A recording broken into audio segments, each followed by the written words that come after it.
தெளிவு குருவின் திருமேனி காண்டல், தெளிவு குருவின் திருநாமம் செப்பல், தெளிவு குருவின் திருவார்த்தை கேட்டல், தெளிவு குரு உரு சிந்தித்தல் தானே. குருவே சரணம்.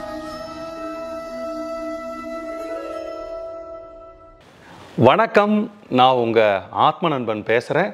பிரம்மஸ்ரீ தவத்திரு திருச்சிற்றம்பல சாது சித்தர் என்னோட குருநாதர் அவர்களுடைய மலர்பாதங்களை வணங்குறேன். நம்ம ஆன்மீக பாதையில் இருக்கோம், நிறைய சாதனைகள் பண்ணிகிட்ருக்குறோம், சில விஷயங்கள்லாம் பண்ணிகிட்ருக்குறோம். இருந்தாலும் நமக்கு முன்னேற்றம் இருக்குதா இல்லையா அப்படிங்கிறத எந்த மாதிரி அறிகுறிகளை வச்சு நம்ம தெரிஞ்சுக்க முடியும்? நான் கொஞ்சம் தெய்வீகத்தை நெருங்கிட்டு இருக்கிறேன்னா, ஸ்பிரிச்சுவல் பாதையில் மேல்நிலைக்கு போயிட்டுருக்கிறேன்னா அப்படிங்கிறத சில காரணிகளோ சில அறிகுறிகளோ இருந்துச்சுன்னா எனக்கு கொஞ்சம் சுலபமாக இருக்கும் அப்படின்னு கேட்குறவங்களுக்காக ஸ்பெஷலான பதிவு தான் இது. இந்த அறிகுறிகளில் முதல் தலையாய அறிகுறி என்ன அப்படின்னா, நீங்கள் அசைவம் சாப்பிடாமல் இருக்கிறது தான். ஏன்னா உங்களோட நண்பர்கள் இப்படி கூட கேட்பாங்க கண்டிப்பாக, எப்படிடி இப்படி நீ அசைவம் சாப்பிடாமல் இருக்கிற, ரொம்ப ரொம்ப கஷ்டமாக இருக்குது, எங்களுக்கெல்லாம் வாரத்துக்கு ஒரு தடவையோ 2 தடவையோ சாப்பிட்லன்னா விரலை கடிச்சிக்கிற மாதிரி இருக்குது அப்படிங்கிற மாதிரி சொல்கிறத நம்ம கேள்விப்பட்டிருப்போம். அதனால் பிரியமானவர்களே, இந்த அறிகுறியில் முதல் ரொம்ப முக்கியமான இம்பார்ட்டண்ட்டான அறிகுறி அப்படின்னா, நீங்கள் அசைவத்தை தவிர்த்திருப்பீங்க. ஆண்களாக இருந்தால் பீடி சிகரெட் குடிக்கிறது, பான் பராக் போடுறது, இந்த மாதிரி லாகுரி வஸ்துகள் உபயோகிக்கிறது, ட்ரிங்க்ஸ் பண்ணுறது, இதெல்லாம் நிறுத்தியிருப்பாங்க. இதுதான் எனக்கு தெரிஞ்சு 100க்கு 50 மார்க் நம்ம இதில் வாங்கிட்டோம், 50% முன்னேறி போகிறோம் அப்படிங்கிறதுக்கான அறிகுறி நம்ம அசைவம் சாப்பிடாமல் இருக்கிறதும் இந்த மாதிரி விஷயங்கள் பண்ணாமல் இருக்கிறதும் தான். இப்போ ரெண்டாவது யோக சாதனைகளில் ஈடுபடுறது. இது தியானமாகட்டும், இல்லைனா யோகாசனமாகட்டும், உடற்பயிற்சிகளாகட்டும். இதை நான் சொல்லும்போது மட்டும் மக்களை 2 விதமாக பிரிச்சுக்கிறேன். முதல் கட்ட மக்கள் என்ன பண்ணுவாங்க அப்படின்னா, அவங்க கன்சிஸ்டண்ட்டாக தொடர்ந்து பயிற்சிகளை பண்ணிட்டு வருவாங்க, நிறுத்தவே மாட்டாங்க. என்ன நடந்தால் கூட ஒரு நாள் கூட நிறுத்த மாட்டாங்க. ரெண்டாவது கேட்டகரி மக்கள் இருக்காங்க, அப்பப்போ மட்டும் பண்ணுவாங்க. சில நாள் 2 நாள் 3 நாள் மறந்ததுக்கப்புறம், ஐயோ நான் பண்ணாமல் போயிட்டேன், நான் ஒரு தெய்வ குத்தம் பண்ணேன் அப்படிங்கிற மாதிரி கில்ட்டி ஃபீலிங் வச்சுட்டு மறுபடியும் ஸ்டார்ட் பண்ணுவாங்க. நீங்கள் ஒரு வேளை மறந்துருந்தா கூட உங்களை சுற்றி இருக்கக்கூடிய ஏதோ பொருளாகட்டும், ஏதோ ஒரு வீடியோ ஆகட்டும், ரீல் ஆகட்டும், இல்லைன்னா ஏதாவது ஒரு இன்டிமேஷன் உங்களை டே நீ எப்படி இருந்தவன் இப்படி ஏண்டா மாறிட்ட, போய் சாதனா பண்ணுடா, போய் தியானம் பண்ணுடா, யோகாசனா பண்ணுடான்னு சொல்கிற மாதிரி உங்களுக்கு ஒரு அழுத்தம் கொடுக்குற மாதிரி நீங்கள் ஃபீல் பண்ணுவீங்க. இப்படி இருந்தாலும் அது ஒரு அறிகுறி தான். கண்டிப்பாக நீங்கள் மறுபடியும் போய் அந்த யோக சாதனைகளில் ஈடுபடுவீங்க. ஸோ அடுத்தது ரொம்ப முக்கியமான விஷயம் என்ன அப்படின்னா, கருணை மயமாகிறது. நமக்கே தெரியாமல் நம்ம மனசாகட்டும், நம்ம உயிர் சக்தியாகட்டும் ரொம்ப கருணை நிறைந்ததாக மாறிடும். இப்படி கருணை நிறைந்ததாக மாறுறதுனால நமக்கு என்ன அறிகுறி வரும் அப்படின்னா, கண்களில் கண்ணீர் வரும். நீங்கள் ஒரு திரைப்படத்தை இதுக்கு முன்னாடி, அதாவது இந்த தியான சாதனைகளில் ஈடுபடுறதுக்கு முன்னாடி நீங்கள் ஒரு திரைப்படம் பார்க்கலாம், ஒரு நண்பர்களோட பேசலாம், இல்லைனா அது ஒரு இயற்கை சூழ்நிலையில் இருக்கலாம். அந்த சமயத்தில் வராத கண்ணீர் நீங்கள் இந்த தியான சாதனைகளுக்குள்ள வந்ததுக்கப்புறம், இந்த ஆன்மீகத்துக்குள்ளே வந்ததுக்கப்புறம் உங்களுக்கு ஏன்னே தெரியாமல் திடீர்னு கண்கள் இருந்து கண்ணீர் வரும். ஒரு காரணம் இல்லாமல் நீங்கள் அழுவீங்க. உங்கள் மனசு ரொம்ப ஒரு லேசான மாதிரி ஒரு ஃபீல் ஆகும். இதெல்லாம் வந்துச்சுன்னா ரொம்ப ஸ்ட்ராங்காக நீங்கள் தெய்வீகத்தை நெருங்கிட்டீங்கன்னு அர்த்தம். இந்த கருணை உங்களுக்கு வேறு எந்த விதத்தில் உபயோகமாகும் அப்படின்னா, எந்த உயிர்களை பார்த்தாலும் ரொம்ப பாவம் பார்ப்பீங்க. ஏதாவது ஒரு எறும்பு கூட ஒரு தண்ணியில் இருந்துன்னா அதை போய் காப்பாற்றி விடுவீங்க. ஏதாவது ஒரு டாக், பெட் அனிமல் ஏதாவது ஒரு கஷ்டப்பட்டுச்சு அப்படின்னா நீங்கள் மனசு ரொம்ப வருத்தப்படுவீங்க. ஐயோ அதை கஷ்டப்படுதே, உங்களுக்கே வலிக்கிற மாதிரி அந்த ஃபீலெல்லாம் உங்களுக்கு உணர முடியும். இதையும் தாண்டி சில பேர் என்ன பண்ணுவாங்கன்னா, பெட் அனிமல்களை வளர்ப்பாங்க. அது ஒரு டாக் பப்பியாக இருக்கட்டும், இல்லைன்னா சின்ன பேர்ட்ஸாக இருக்கட்டும், பூனையாகட்டும், எதே இருந்தால் கூட சரி.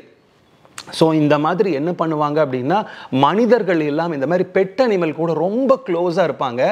மனிதர்கள் கூட இருக்கக்கூடிய சவகாசத்தையும் பேச்சையும் ரொம்ப கம்மி பண்ணிட்டு இந்த மிருகங்கள் கூட அதிகமாக கவனம் செலுத்துவாங்க. அடுத்த அறிகுறி, முக்கியமான அறிகுறி என்ன? இயற்கையோட இணைந்திருத்தல்.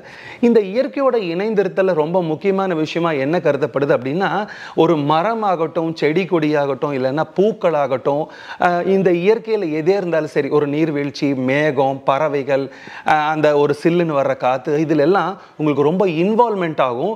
உங்களை சில பேர் பைத்தியக்காரன் கூட சொல்லலாம். நீங்கள் ஒரு மரத்தை கூட கட்டி பிடிச்சிக்கலாம், ஒரு செடி கூட கட்டி பிடிச்சிக்கலாம். இல்லைன்னா நீங்கள் வந்து பேச ஆரம்பிச்சிருவீங்க. அந்த ஒரு பூவோ இல்லைன்னா ஒரு செடி கொடியோ ஒரு மரத்தையோ தடவி கொடுப்பீங்க. எங்காவது போனால் உங்களையே அறியாமல் அது கூட கொஞ்சம் நேரம் டைம் ஸ்பெண்ட் பண்ணுவீங்க. உங்கள் கூட இருக்கிறவங்கெல்லாம் உங்களை பார்த்து ஏதோ மரம் கண்டுருச்சு, மெண்டல் மாதிரி ஆயிட்டான் அப்படிங்கிற மாதிரி கூட சொல்லுவாங்க. ஆனால் நீங்கள் அதையெல்லாம் பொருட்படுத்தாமல் நீங்கள் இந்த இயற்கையாக இருக்கக்கூடிய நிறைய இயற்கை சம்பந்தமான விஷயங்களில் அதிகமாக டைம் ஸ்பெண்ட் பண்ணுவீங்க. அப்படின்னா நீங்கள் இன்னுமே தெய்வீகத்தை நெருங்கிட்டீங்கன்னு அர்த்தம். ஸோ இது மட்டும் இல்லாமல் இது ஒரு படி மேலே போய் உங்களால் முடிஞ்ச உதவிகளை நீங்கள் பண்ணுவீங்க. ஐ மீன், இப்போ நீங்கள் ஒரு இடத்துக்கு போகிறீங்க, அங்கே பிச்சைக்காரங்கெல்லாம் உட்காந்து பிச்சை எடுத்துகிட்டு இருக்காங்க அப்படின்னா கூட நீங்கள் எல்லாத்துக்கும் அங்கே கையேந்தி இருக்கிற எல்லாத்துக்கும் கொடுக்கணும்னு நினைப்பீங்க. எந்த விளம்பரம் இல்லாமல் ஒரு சாப்பாடு வாங்கி கொடுக்கணும்னு நினைப்பீங்க. யாராவது ஏதாவது வருத்தப்பட்டு ரொம்ப சோகமாக உட்காந்துட்டு இருந்தால் நீங்கள் போய் பேசுவீங்க. ஒரு மோட்டிவேஷன் விஷயத்தை கொடுப்பீங்க. அவங்க ஏழையாக இருக்கலாம், அழுக்காக இருக்கலாம், அதை பற்றிலாம் நீங்கள் கவலைப்பட மாட்டீங்க. அவங்க கையை பிடிச்சிக்குவீங்க, தோல் மேலே கூட கை போட்டுக்குவீங்க. அவங்க கூட ரொம்ப சகஜமாக ஏதோ உங்கள் வீட்டில் இருக்கிற ஒரு நபர் வந்து கஷ்டப்பட்டா எப்படி நீங்கள் ஃபீல் பண்ணுவீங்களோ அந்த மாதிரி ஃபீல் பண்ணுவீங்க. அவங்களுக்கு நிறைய மோட்டிவேஷன் சொல்லுவீங்க. உங்கள் கூட இருந்தாலே அந்த இடமே ரொம்ப ஒரு ஆனந்தமாக சந்தோஷமாக இருக்கும். ஒரு புதுவிதமான அமைதி உங்கள் மனசில் உணர முடியும். அந்த மனசில் இருக்கக்கூடிய அமைதி வந்து உங்கள் உடம்புல மட்டும் ரெஃப்ளெக்ட் ஆகாமல் நீங்கள் இருக்கக்கூடிய பகுதிகளையும் ரெஃப்ளெக்ட் பண்ணும். அதாவது இதுக்கு முன்னாடி நீங்கள் ரொம்ப டாக்கட்டிவாக இருந்திருப்பீங்க, ரொம்ப அதிகமாக பேசுகிற ஆளாக இருந்திருப்பீங்க. ஆனால் நாட்கள் போக போக உங்கள் பேச்சு கொஞ்சம் குறைஞ்சிரும். சில பேர் இப்படி கேட்குறது உண்டு, சார் நான் தியானம் பண்ணுறேன், நீங்கள் சொல்கிற அறிகுறி எல்லாம் இருக்குது, ஆனால் பேச்சு மட்டும் கம்மியாகலை அப்படின்னா கண்டிப்பாக தெய்வீகத்தை நெருங்கிறதுக்கு இன்னும் கொஞ்சம் நாள் இருக்குதுன்னு அர்த்தம். ஏன்னா எப்போ நம்மளோட பேச்சு ரொம்ப கம்மி ஆகுதோ, மனிதர்கள்கிட்ட புழங்கக்கூடிய பழக்க வழக்கங்கள் கம்மியாகுதோ, நம்மளை சுற்றி இருக்கக்கூடிய நிறையா மனிதர்களை நம்ம வச்சுருந்து எல்லாத்தையும் தள்ளிட்டு நம்ம ஒரு சர்க்கிள் கிரியேட் பண்ணி நான் மட்டும்தான் அப்படின்னு உட்கார ஆரம்பிக்கிறோமோ, அப்போ ரொம்ப தெய்வீகத்துக்கு பக்கத்தில் வர ஆரம்பிச்சிட்டோன்னு அர்த்தம். இது மட்டும் இல்லாமல் உங்களுக்கு அடுத்தது ரொம்ப முக்கியமான அறிகுறி என்னன்னா, இந்த மெட்டீரியலிஸ்டிக் லைஃப், அதாவது இந்த பௌதீக உலகத்தில் இருக்கக்கூடிய பொருட்கள் மேலே உங்களுக்கு இருக்கக்கூடிய பற்றுக்கள் போக ஆரம்பிச்சிடும். ஸோ நான் பௌதிக உலகம்னு சொல்கிறது எதுன்னா, இந்த வீடு, காரு, சொத்து, பத்து, இந்த மாதிரிலாம் எனக்கெல்லாம் எதுவும் தேவையில்லைங்க, நான் அமைதியாக இருந்தால் போதும். உங்ககிட்ட வந்து உங்கள் சொந்தக்காரங்களோ உங்கள் சகோதரர்களோ அம்மா அப்பாவோ இதை எழுதி கொடுத்துரு அப்படின்னா கூட நீங்கள் ரெடி டு சைன் அப்படிங்கிற தன்மையில் இருப்பீங்க.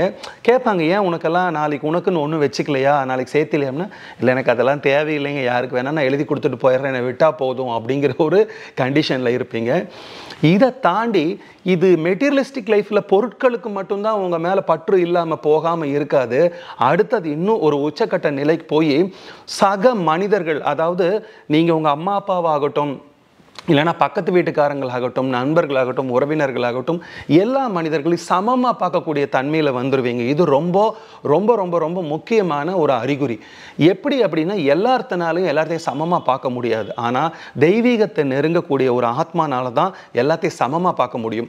இன்னொரு முக்கியமான விஷயம் என்னென்னா, பற்றுக்கும் நம்ம வந்து பாசத்துக்கும் உள்ள வித்தியாசத்தை தெளிவாக தெரிஞ்ச மனிதனாக நீங்கள் இருப்பீங்க.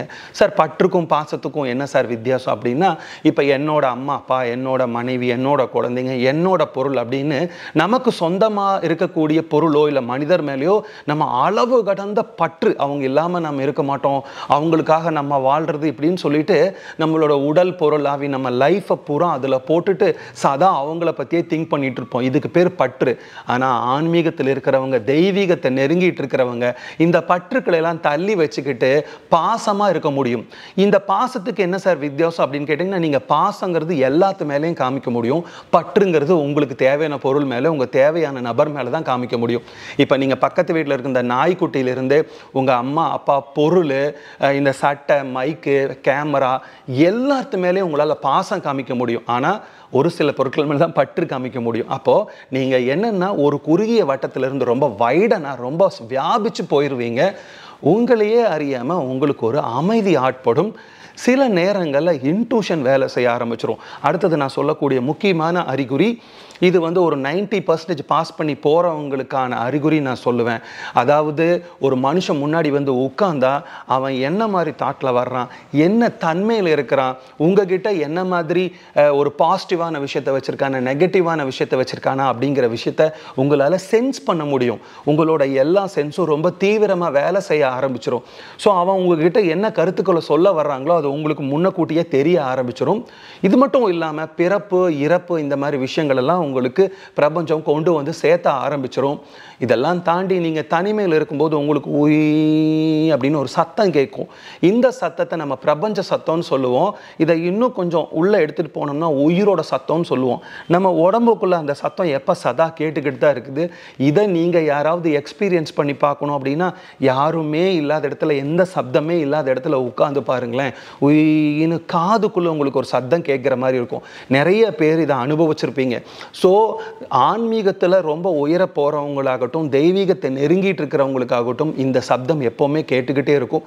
அது மட்டும் இல்லாமல் உடம்பில் இருக்கக்கூடிய ஆர்கன்ஸ், அதாவது ரத்தம் ஓட்டம் ஆகட்டும், உறுப்புகளோட செயல்பாடு, இதய துடிப்பு, ஸோ தண்ணி குடிக்கிறதுலேருந்து உள்ளே போகிற வரைக்கும் இந்த சென்ஸ் ரொம்ப நல்லா வேலை செய்ய ஆரம்பிச்சிடும். இது மட்டும் இல்லாமல் உங்களுக்கு இந்த உலகத்தில் இருக்கிறதுக்கு ரொம்ப போர் அடித்த மாதிரி ஆயிரும். போதும், எனக்கு இந்த லைஃப் போதும், நான் சீக்கிரம் டிபாச்சர் ஆகி போகணும், கிளம்பி போகணும் அப்படிங்கிற ஒரு பெரிய தாட் உங்களுக்கு வந்துடும். இந்த மாதிரி நிறைய விஷயங்கள் இந்த ஆன்மீகத்தில் உயர போகும்போதும் சரி, தெய்வீகத்தை நிரம்பும் போதும் நான் நிறைய ப்ராக்டிஸ் பண்ணுறேன், ஆனால் எனக்கு எந்த அறிகுறியுமே இல்லைன்னு நீங்கள் யாரும் நினச்சி தாழ்வு மனப்பான்மை வளர்த்துக்கிட்டு இருக்காதீங்க. சில பேர் குரு கூட இருந்து தீட்சை வாங்கி குரு கூடவே ப்ராக்டிஸ் பண்ணிட்டு இருக்கலாம். ஸோ அடிக்கடி போய் குருநாதர்கிட்ட நான் மேலே வளர்ந்துட்டு இருக்கிறேன்னா, நான் தெய்வீகத்தை நெருங்கிட்டு இருக்கேன்னா, எனக்கு ஏதாவது சிம்டம் சொல்லுங்கள், நான் அவங்கள போய் நச்சரிக்க முடியாது. குரு இல்லாதவங்க தானாக உட்காந்து மெடிடேட் பண்ணிட்டு இருக்கிறவங்களும் இதை போய் யாருக்கிட்டையும் கேட்க முடியாத சூழ்நிலை இருந்ததுன்னா, நான் சொல்லக்கூடிய இத்தனை அறிகுறிகள் இருந்துச்சுன்னா கண்டிப்பாக உங்களால் அந்த ஞான நிலைக்கு போக முடியும். இந்த பதிவை முடிக்கிறதுக்கு முன்னாடி என்னோட ஞான காதலன் ஓஷோ அவர்கள் சொல்லியிருக்கிற ஒரு விஷயத்தை சொல்லி முடிச்சுட்டு இந்த பதிவை நிறைவு பண்ணுறேன். அவர் சொல்லுவார், ஆன்மீகத்தில் இருக்கிறவங்க, இந்த தெய்வீக நிலையை நோக்கி போகிறவங்க, தன்னை உணர்தல், கடவுளை அறியணும்னு நினைக்கிறவங்களுக்கு எல்லாம் ஒரு விஷயம் ஒரு முத்தாய்ப்பாக சொல்லி முடிக்கிறாங்க. என்ன அப்படின்னா, உங்களுக்கு ஞானம் அடைதல், தன்னை உணர்தல், கடவுளை பார்க்குறங்கிற விஷயம் அடுத்த செகண்ட் நிகழலாம், இல்லைன்னா அடுத்த மணி நேரம் நிகழலாம், இல்லைன்னா அடுத்த நாள் நிகழலாம், இல்லைன்னா அடுத்த வாரம் நிகழலாம், இல்லைன்னா அடுத்த மாதம் நிகழலாம், இல்லைன்னா அடுத்த வருடம் நிகழலாம், அதுவும் இல்லைன்னா அடுத்த ஜென்மத்தில் நிகழலாம். ஸோ எப்பன்னு நமக்கு தெரியாது. திருவாசகத்தில் சொல்லியிருக்கிற மாதிரி ஒவ்வொரு உயிராக பிறந்து பிறந்து இந்த மனித பிறவி எடுத்துருக்கிறோம். இந்த மனித பிறவியிலே நமக்கு இந்த சென்ஸ் நமக்கு இருக்குது, ஞானம் அடைய முடியும் அப்படிங்கிற ஒரு ஞானத்தை வந்து பிரபஞ்சம் நமக்கு கொடுத்துருக்குது. ஸோ இதை வச்சுக்கிட்டு நம்ம ஞானம் அடைகிறதுக்கு எவ்வளோ பிறவி போராட வேண்டியது இருக்குது. ஸோ நம்ம பண்ண வேண்டிய விஷயத்தை இப்போ பண்ணணும்னா கிடைக்க வேண்டிய விஷயம் நமக்கு கண்டிப்பாக 100% கிடைக்கும். இந்த அறிகுறிகள் இருந்ததுன்னா கவலையே பட வேண்டாம், நீங்கள் தெய்வீகத்தை நெருங்கிட்டு இருக்கீங்கன்னு அர்த்தம். இன்னொரு நல்ல சந்தர்ப்பத்தில் சந்திக்கிறேன். நன்றி, வணக்கம், குருவே சரணம்.